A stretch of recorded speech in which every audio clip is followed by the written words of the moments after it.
Hi, I'm Bruce Ramshaw. I'm Chief Medical Informatics Officer at Caresyntax. Caresyntax is a surgical intelligence platform, and we're offering a clinical data as a service to healthcare industry partners. We partner together and go into clinical environments to apply our value-based CQI method, clinical quality improvement method, so we can get real-world data and ideally measure value-based outcomes and help our clients assess the value of their products in real-world patient settings. So we have a variety of clients. Some of our clients are the biggest top 5 medical device companies in the world, and some clients are, near startup, just getting on the market, trying to assess and demonstrate the value of their products in real-world patient settings and everything in between. So if a company has a desire to assess the value of their product in real-world patient settings, we can do that, and we do that with better data because we curate the data with the clinical team and the industry client. It's faster access to data because our method is quality improvement, so it doesn't require IRB submission or clinical trials. And so we can price our service at a fraction of traditional clinical trial pricing. What's happening in the real world? One of the problems with traditional prospective randomized controlled trials is the evidence that's generated in that controlled setting doesn't translate into the real world. So when a product comes to market, we want to help them understand very quickly where's the value proposition of that product, and hopefully we can demonstrate where and in what circumstances, what procedures, what patient groups does their product really generate lower cost, improved outcomes for patients. The other area, we've had a lot of work in off-label use of products, when products are being used appropriately by the clinician to help their patient, but it's not a current indication.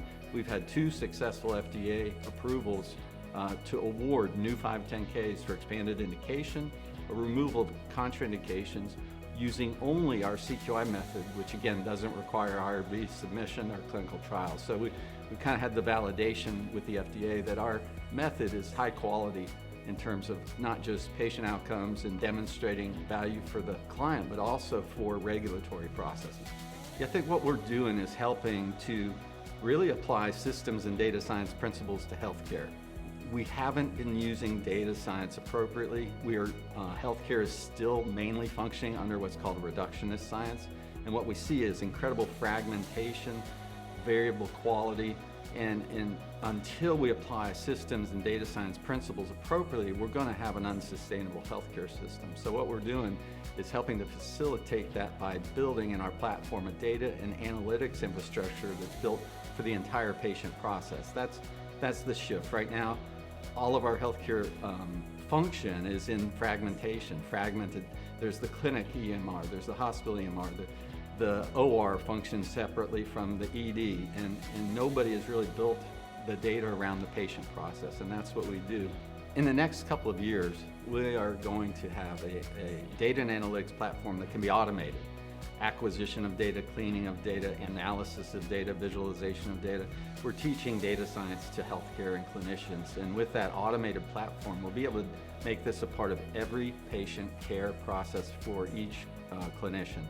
Right now, when a patient comes to a doctor, and I spent 30 years as an academic surgeon, and I was considered an expert in hernia disease. But when a patient came to me with a hernia problem, I didn't know what was the best value treatment or even the best value mesh, because I had to have educated guessing.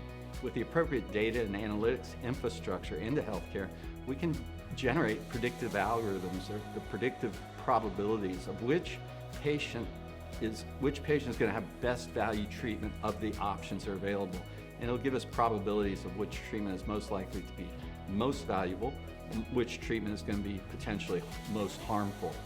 Patients, people, human beings, complex systems, they all fit into clusters, and if we use the data and the analytics appropriately, we'll be able to have that level of predictability in healthcare.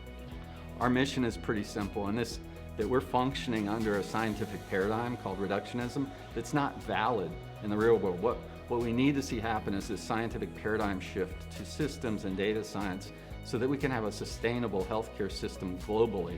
And the neat thing about the science is it requires us to work together collaboratively across the globe, because ultimately when we generate algorithms in each local environment, we'll have a ceiling on our ability to improve unless we share knowledge and we collaborate and we share algorithms with each local clinical site around the globe. When we do that, and we reflect patients from Africa and patients from Asia.